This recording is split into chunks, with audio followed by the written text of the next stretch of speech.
On this edition of Southern Newsweek, the first stage of Invercargill's $180 million revamp opens for business. A gold mining boom over on the west coast as locals eye up a good deal in a top spot. And Coronet Peak ski area is preparing to celebrate its huge milestone anniversary next month.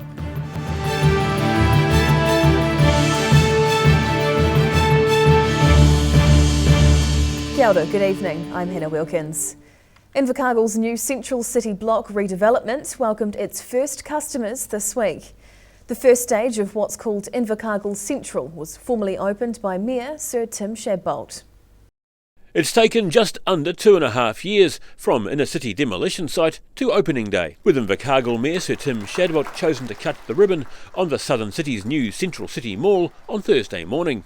Well, excited and just overwhelmed by how people feel about it and how shopping has become such a big part of our culture, and we're celebrating that with a shopping mall. The giant 11,000 square metre Invercargill Central site takes up almost an entire block in the CBD. Before the ribbon cutting, the development was blessed by Ngāi Tahu Kaumatua, Michael Skerritt. Stage 1 of the $180 million project covers a good part of the retail arm, including cornerstone tenant farmers. Southland Chamber of Commerce CEO Sheree Carey says the redevelopment is an important step in the city's development. It looks incredible, and I think it's an amazing milestone for our city, and it's really great to finally have a heart to our CBD. More than half of the planned 600 plus car parks were available on day one, making it easier for residents and visitors to check out the new stores and indulge in some retail therapy. We actually did a few surveys and we asked people what their main form of recreation was. And to our amazement, we thought it would be bowls or something like that, or golf, but no, shopping. Stage 2 of the project is due to open in November and will add a further 4,000 square metres of shopping area, including food outlets. An entertainment precinct is expected to open early next year, including a bowling alley, a time zone arcade outlet and links to the neighbouring Reading Cinema. In Invercargill, the South Today. Gold mining on the west coast has seen an increase in production in recent years, in part due to the COVID-19 pandemic. And while the local economy has been battered in recent times, the prized mineral has seen the opposite trend. Could the West Coast be looking at a second gold rush? Gold mining has been a source of great economic benefit for the region since the first gold rush in the late 1800s. And since the March 2020 lockdown, gold has risen significantly in value, as people look for a place to secure their money in uncertain times. Patrick Phelps, manager of Minerals West Coast, says this could be because of the costly metal's physical attributes. It's just one of those things that people feel comfortable. You can hold it, you can touch it, you can stow it under your mattress, you can bury it under a pot plant in the backyard, you can stick it in a safe deposit box, whatever. There are people who just seem to place quite a lot of confidence in something tangible that they can hold. Over the last few years, gold broke through the 3,000 New Zealand dollar mark, nearing its record highs. In the early stages of the COVID-19 pandemic, fuel prices were relatively low, helping ensure gold mining returns were significant during this period. Back in 2017 and 2018, the price of gold was under $2,000 an ounce, showing just how much the mineral's value has increased. Phelps believes it's largely due to the sporadic nature of the world's economy since 2020. People feel like they're living in less than certain times at the moment, and the gold price, can reflect that. It's not a guarantee. You see conflicts and pandemics and things like that where it doesn't lead to a skyrocket gold price increase, but that seems to be what's been happening in the last few years anyway. And the future of gold mining is still looking bright. While diesel and petrol prices vary the annual returns of the industry, the sector remains profitable. Central Otago has also seen a similar boost in interest recently from mining companies. The continuing strong price of gold in its physical nature, ensuring the lucrative substance continues to be sought after on the west coast. In Greymouth, the South Today. The Coronet Peak ski area is preparing to celebrate its 75th anniversary next month. Veteran skier and pilot Jules Tapper has been involved with the ski field near Queenstown since the early days and has fond memories of the slopes. A major milestone for one of the country's most well-known ski fields. Queenstown's Coronet Peak is set to celebrate its 75th anniversary next month as New Zealand's first commercial ski field. 78-year-old Jules Tapper has been involved with the slopes there since the mid-1950s. Raised in Invercargill, he first learned to ski during a week-long family holiday in Queenstown, and the veteran skier reckons he had an easy time taming the snowy runs. I think it was just a big rolling hill, pretty steep as a youngster, of course, but once you got to be able to master the turns, it's not that demanding a mountain. Tapper bought his first pair of skis in 1957. He recalls being asked to carry pies up to the famed Pie Palace, which then served as the mountain's base building. However, Queenstown wasn't always the bustling resort town it's known as. Tapper says the area used to be very slow going during the winter season. I think people probably wouldn't understand what Queenstown used to be like in the old days in the winter when everything virtually shut down. The baker would bake maybe 3 times a week. Meat was brought in once or twice a week from Cromwell. There just wasn't the business opportunities. It certainly wasn't a developed winter resort in the early days. Tapper commends Sir Harry Wigley and Sir John Davies for their efforts in developing Coronet Peak to the modern ski area it is today. He says he still enjoys the slopes and has a free pass up the mountain to enjoy the peak in his spare time. In Queenstown, the South Today. A Milton businessman is fed up with people calling his recycling business an eyesore. Kiwi Auto Parts opened in 2019, but its growing collection of car bodies is grinding the gears of some local residents. This industrial-zoned auto wreckers yard in Milton has been attracting complaints since it opened in 2019. It was also the site of a suspected arson 2 years ago. Kiwi Auto Parts owner Bill Barracksai is sick of people complaining about his legitimate and professionally run business. We totally comply with all the environmental rules and regulations out there. We have procedures in place as far as all the waste materials are concerned about the vehicles. And regarding the raw material or the overall skeleton or the shell of the vehicle once all the parts have been taken off. Letters to the Otago Daily Times have asked for the business to be shut down, calling it an eyesore. But Barracksai says he's given local people employment, some of whom hadn't worked for a decade before he gave them a job. Because we employ about 7 people over here, and 4 of whom are actually locals from Milton, some of them who haven't had a job for the last 10 years. And they're on a full-time contract here with us, and they're providing food on the table for their family. Some of them have got mortgages and they've got bills to pay. So people need to realise that when they are making these sort of baseless allegations, it's not only affecting us, but it's affecting others around them. Barracksai says he's invested more than $1 million into the South Otago business, and they buy parts from across Otago to supply locals. He says some people are always going to complain until they have an accident or just want a cheap set of tyres. In Milton, the South Today. Still to come on this edition of Southern Newsweek, the government announces major funding for a non-dairy milk, proving it's not just a passing trend, and Christchurch gets a new fire station. We'll see you after the break.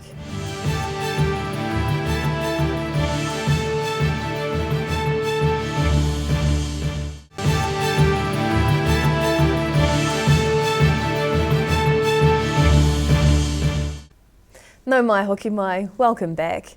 Christchurch has welcomed a new fire station as part of a major revamp of Fire and Emergency New Zealand's facilities. The Christchurch City Fire Station is one of 12 being redeveloped in a massive project. Some big improvements for the Central City's fire station, including an appliance bay for 4 fire engines, accommodation facilities and a 15-metre high training tower. The $12 million Central City Fire Station is one of 12 sites being rebuilt in Greater Christchurch as part of a $78 million Fire and Emergency New Zealand program for the Garden City. The Kilmore Street site also houses one of 2 command centres for the region, with the station completely rebuilt on its former site. This station was quite badly damaged in the quake, as were a number of our other stations. So took the opportunity to have a look at the location of all our stations through Christchurch and undertook a strategic redevelopment. There are 9 metropolitan stations and 95 volunteer stations across the region. Fire and Emergency New Zealand are also bringing in a national strategic asset management plan to integrate resources at both volunteer and career stations.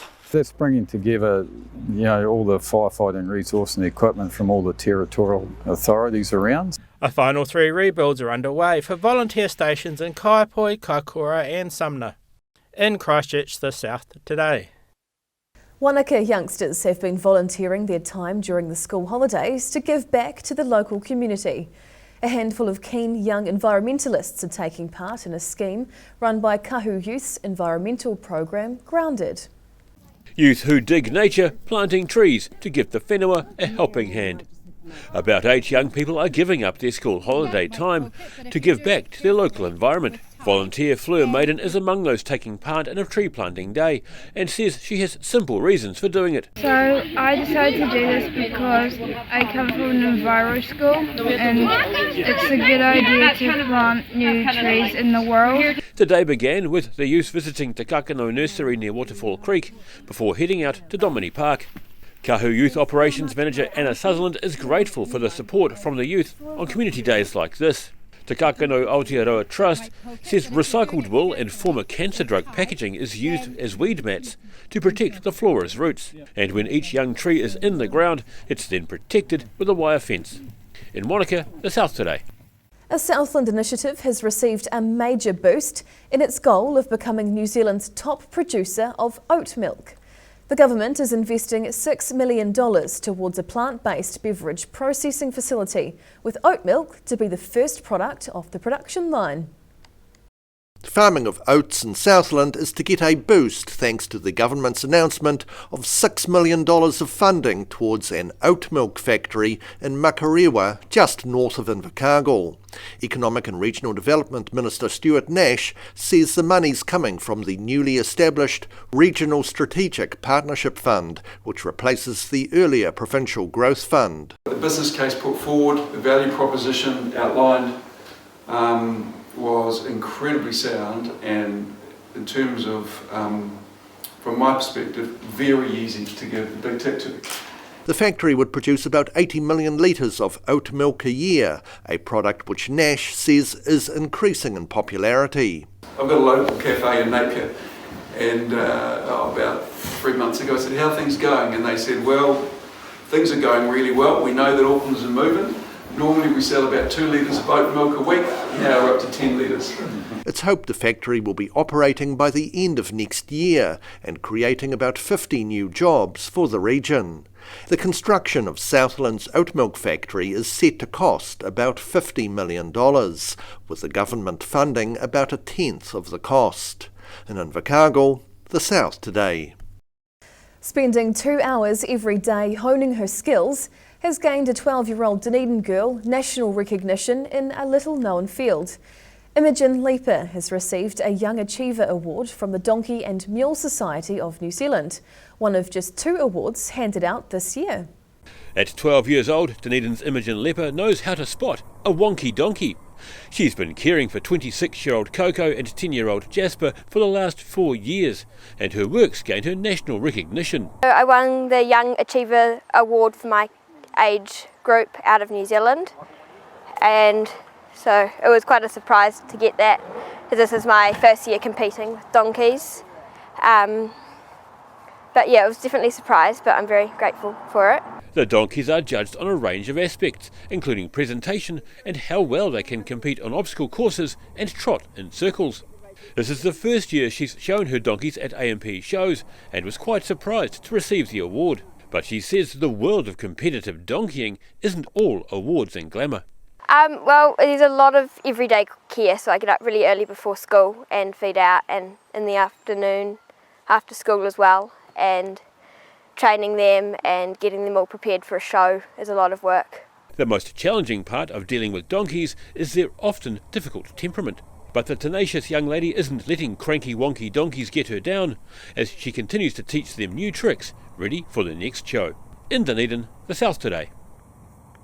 After the break on Southern Newsweek, the Lakes District and Central Otago is lit up for midwinter, and Dunedin hosted 28,000 people for the second test of the All Blacks series, with a result that underwhelmed. We'll see you after the break.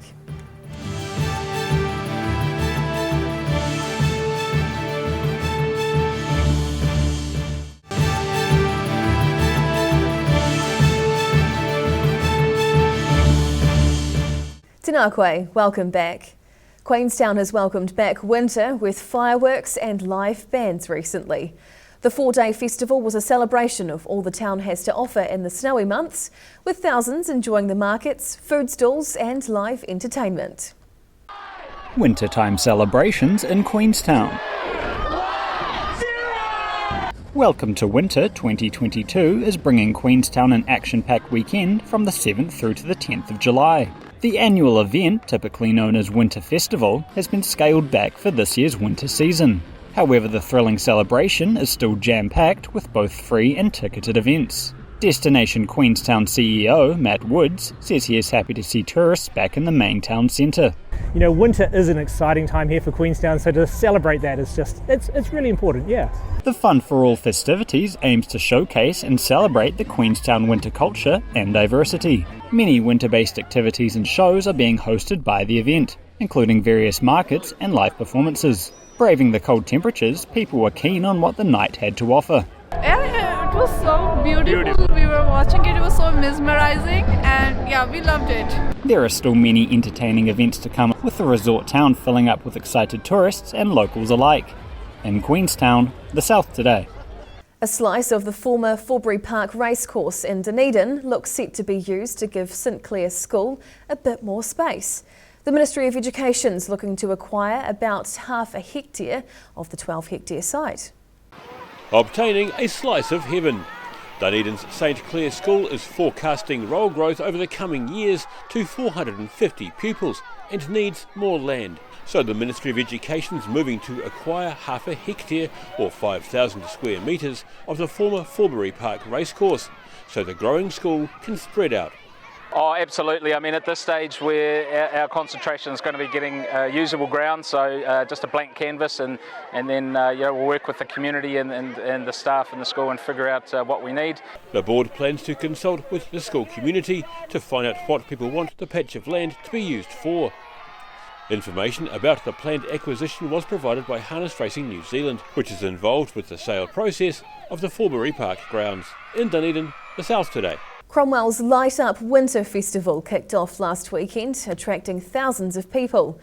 The annual celebration's grown from a 2-day format to running over a whole week and is now held at Cromwell's Big Fruit Reserve. Celebrating winter Cromwell style, this year's Light Up Winter Festival was larger and cooler than ever, with crowds turning up on the opening night to launch more than 800 paper lanterns into the evening sky. The free celebration's now in its 6th year, with live entertainment and all sorts of food and beverages on offer. Just trying to get people out of their houses in the middle of winter and, get the community together. Other events on the opening night included a hat-making competition as well as a children's disco. There's also an artificial ice rink which is set to stay open until Thursday. It's here all week. You can buy tickets online or you can just show up as well. And it's also open if people want to come along and learn how to do curling. Community involvement is key to the festival's success, with schools, community groups and volunteers all pitching in. All the stall holders are all local as well, and then the people putting it all together are local. And when I'm looking for suppliers and vendors, I always try to use local as well. More than 4,000 people from across the region attended the opening night on Saturday. In Cromwell, the South Today. Last weekend's rugby test between the All Blacks and Ireland was a win for the city, even if the hosts lost to the visitors for the first time on New Zealand soil. A crowd of more than 28,000 people packed into Forsyth Bar Stadium, some happy with the result, others not so much. It wasn't the spectacular win which home team fans were wanting, but Irish eyes were definitely smiling at Forsyth Bar Stadium in Dunedin on Saturday night, when the Irish team beat New Zealand at home for the first time. Anytime you create a little bit of history, it means a lot. It's a very, very special day for everyone in the country. This week we dealt some other cards, literally, in test match rugby, and you don't always get what you want, and we didn't get what we wanted last night, and so how we adapt around that. So I don't think it's a true reflection of where we're at, but it's a true reflection of test match rugby, and that we've got to be smarter. At the end of 80 minutes of rugby, the Irish team beat the All Blacks 23-12, an outcome which delighted the touring team. The victorious Irish team's coach clearly proud of the squad. Inspiring people back home, and these lads, they keep turning up. You know, they keep turning up and knocking down doors. And you know, I suppose the most special thing about tonight is that no other Irish side will get the chance to do that again, will they? You know. From the outset, the Irish team, along with fans under the roof, were in fine voice, many hoping to make history, which at the end of the match they did, becoming the first Irish side to beat the All Blacks in New Zealand in more than a century of competition. In Dunedin, the South Today. Students at Gore High School have held a fundraiser for Auckland's Starship Hospital. The teenagers were glad to be raising money for a good cause, but also used the project to gain valuable skills in the worlds of business and commerce. Raising money for a good cause. This sausage sizzle at Gore High School was part of a fundraiser for Auckland's Starship Hospital, along with a special basketball competition. The project's part of a 2-month career navigation program run by the Graham Dingle Foundation. The pupils managed to get the food for the barbecue and prizes for the basketball competition for free by learning how to communicate with businesses to get sponsorship deals. Through the project they've been making community contacts, so the students have been writing up sponsor letters, following up those in person and making lots of links with the business community here in Gore. The pupils agree they're now better equipped to step out into the world of business and commerce. We've been learning about teamwork, communication, planning, thinking skills, and it's really cool to put them all into a real life thing. Sponsoring businesses included the Warehouse, New World and local butchery Good Meats, with more than $600 raised for Starship Hospital. In Gore, the South Today. That wraps up this edition of Southern Newsweek. For the latest news and videos from the Southern region, head online to odt.co.nz. We'll catch you back here, same time, same place next week.